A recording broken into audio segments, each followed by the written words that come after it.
Hello friends, welcome to our YouTube channel TSP classes. तो कैसे हैं आप सब? आई होप आप लोग बिल्कुल ठीक होंगे। तो चलिए, आज की जो वीडियो है उसमें हम डिस्कस करने वाले हैं UP DElEd BTC second semester का जो आपका चैप्टर 3 है उसके बारे में। तो जो हिंदी पेपर है वो पेपर नंबर 6 है, और इसके पहले हम लोगों ने चैप्टर 1 चैप्टर 2 कंप्लीट कर लिया है, और चैप्टर 3 का जो पार्ट 1 है वो भी हम लोग पढ़ चुके हैं। तो अगर आप लोगों ने क्लास नहीं किया है तो आप जाके चैनल पे प्लेलिस्ट में चेक करेंगे, आपको सारी क्लासेस अरेंज व्यू में मिल जाएंगी।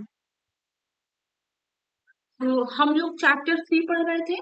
पिछली क्लास में हम लोगों ने पढ़ा था उच्चारण मतलब होता क्या है, उच्चारण के उद्देश्य क्या है, उच्चारण में मतलब उसके कौन कौन से तत्व हैं, ठीक है, उच्चारण संबंधित अशुद्धियां कौन कौन सी होती हैं।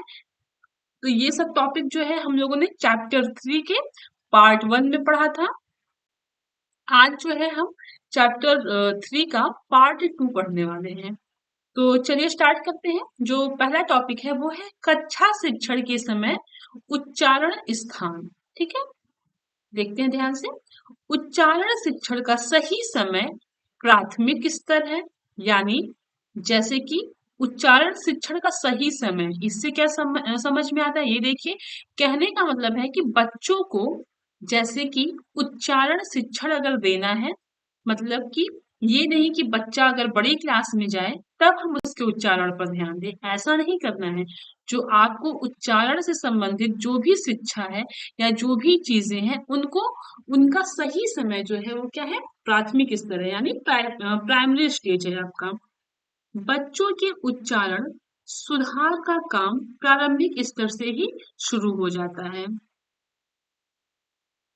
ठीक है, मतलब कि जो बच्चों के उच्चारण में सुधार करना है वह आपके प्राथमिक स्तर से ही शुरू हो जाता है। आगे चलकर उच्च प्राथमिक स्तर पर भाषा शिक्षण के समय उच्चारण अभ्यास पर विशेष ध्यान देना चाहिए। मतलब कि जैसे कि आपका जो प्राथमिक स्तर है उसी में जो है क्या होता है, उसी समय से बच्चों के उच्चारण शिक्षण से संबंधित जो शिक्षाएं हैं वो देने दी जाती है।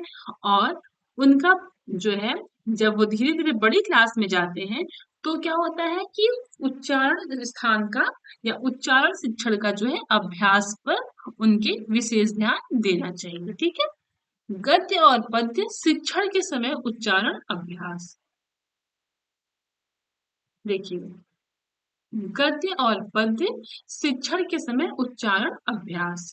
ठीक है, तो अभी हम लोगों ने पिछली क्लास में पढ़ा था कि गद्य मतलब इसमें क्या आएगा, आपकी कहानी आएगा, उपन्यास आएगा। पद्य में क्या आता है, कविता और गीत आता है। तो अपने मन के भावों विचारों को गद्य और पद्य के रूप में अभिव्यक्त करते हैं। जैसे मेरे मन में कोई बात आ रही है तो हम लोग क्या करते हैं, उसको गद्य और पद्य के रूप में अभिव्यक्त करते हैं।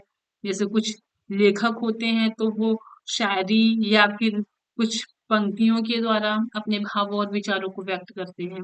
तो वही कहा जा रहा है। अब हम गद्य के बारे में देखते हैं। गद्य की वाक्य रचना में अर्थ तत्वों की प्रधानता होती है और भाषा व्याकरण से संबंध होता है। जो आपकी गद्य की वाक्य रचना है उसमें क्या होता है, अर्थ तत्वों की प्रधानता होती है। ठीक है, मतलब उसमें अर्थ पे ज्यादा मुख्य होता है, अर्थ पे अर्थ की जान ज्यादा प्रधानता होती है। ठीक है, और भाषा व्याकरण से संबंध होता है। जो आपका गद्य है वो भाषा व्याकरण से संबंध होता है, किससे, भाषा व्याकरण से।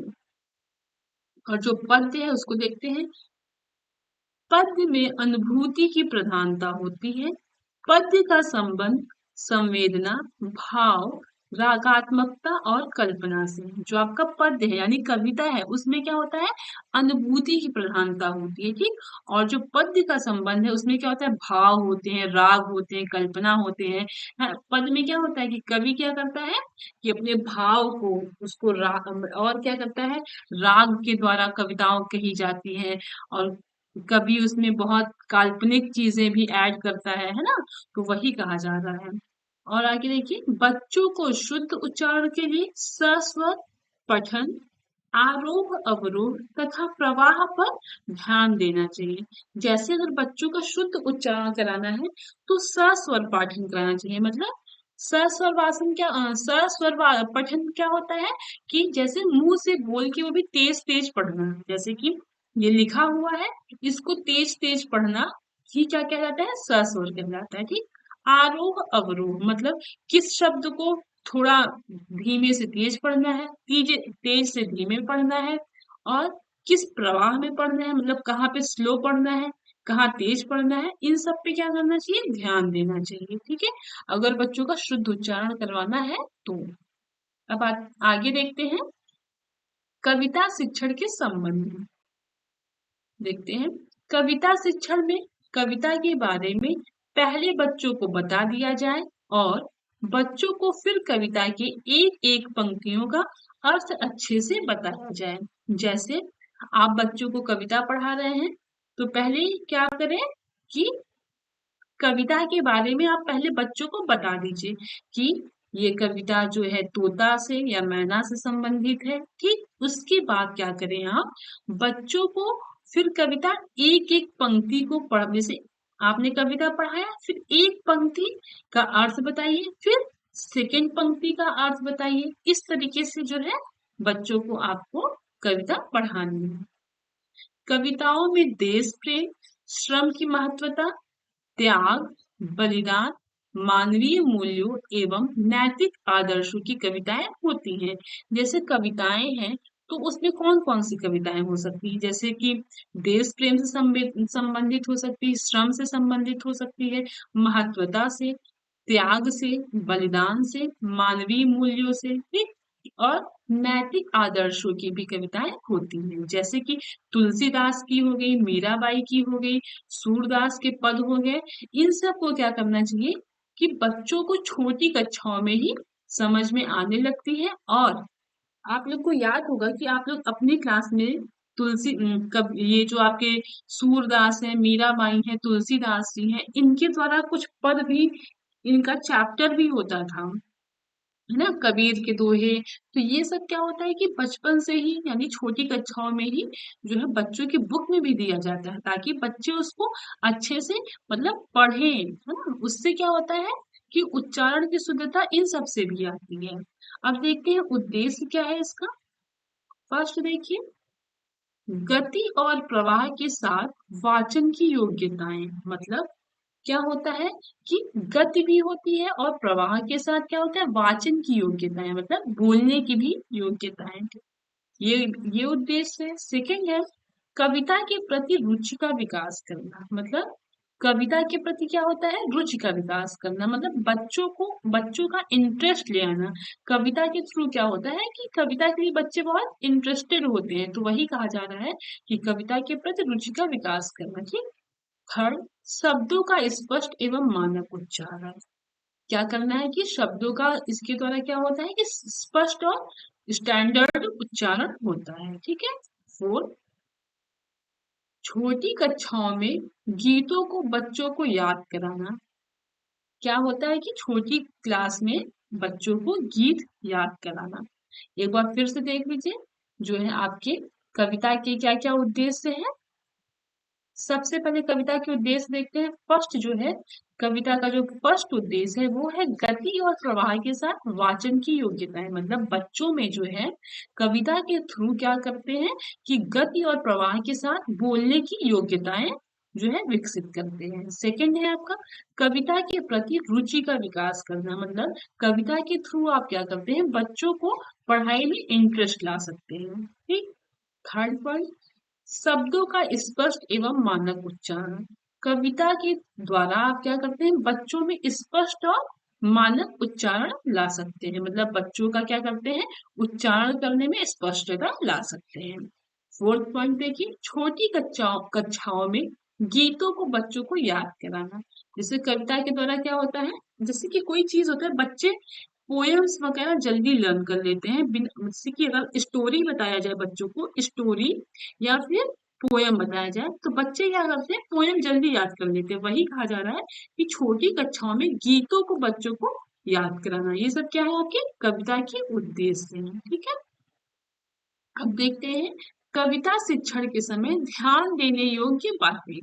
ठीक, जैसे हम कविता अगर पढ़ा रहे हैं तो उस समय जो है क्या बातें ध्यान देने वाली है। फर्स्ट है बच्चों द्वारा सस्वर वाचन, मतलब बच्चे जो है वो तेज तेज बोल के तब पढ़े, ठीक है।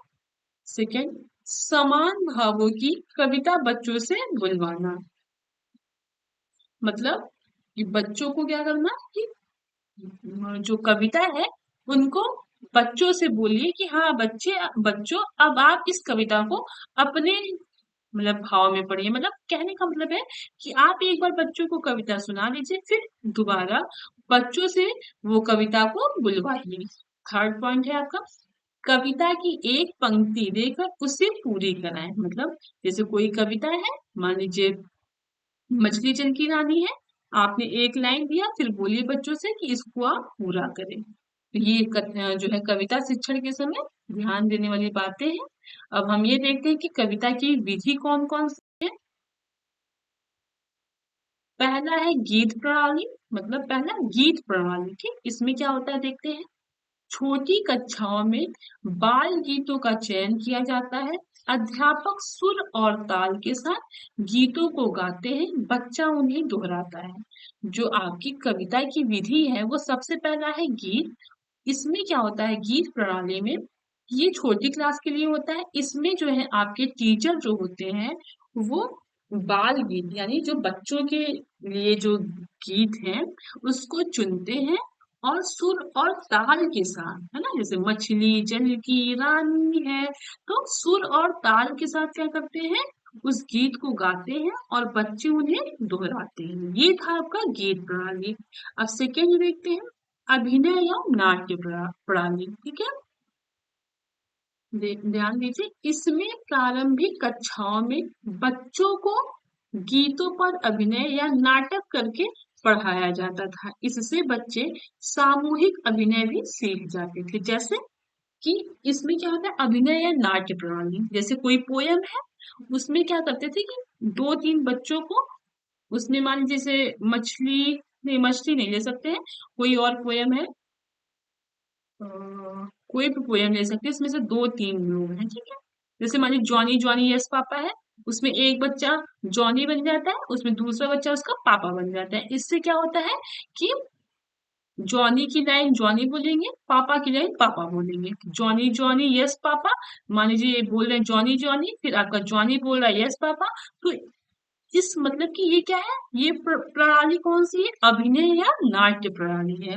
ठीक, तो इसके द्वारा किया जाता है कि बच्चों को कक्षा में एक गीत दिया जाता है, फिर उस गीत पे दो तीन बच्चे क्या करते हैं, अभिनय करते हैं, यानी वो अपनी अपनी लाइन को बोलते हैं। इससे क्या होता है कि बच्चों में सामूहिक अभिनय की सीख मिलती है। ठीक, अब देखते हैं थर्ड वाला क्या है आपका, अर्थबोध प्रणाली।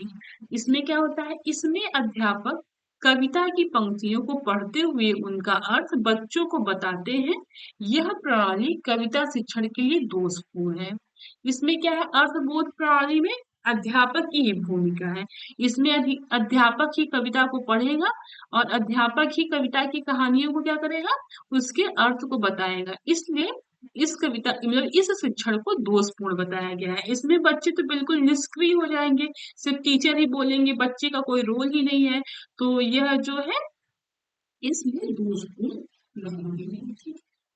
आगे देखते हैं, ये देखिए गद्य और पद्य में अंतर। ठीक, यहाँ से क्वेश्चन आपका पूछा गया है कि गद्य और पद्य में अंतर क्या होता है, तो ध्यान से देखिए। फर्स्ट पॉइंट, गद्य में कहानी, उपन्यास, नाटक, निबंध, पत्र, लेख, आत्मकथा आदि लिखी जाती है। गद्य में क्या होता है, कहानी, उपन्यास, नाटक, निबंध, पत्र, लेख, आत्मकथा आदि लिखी जाती है, ठीक है।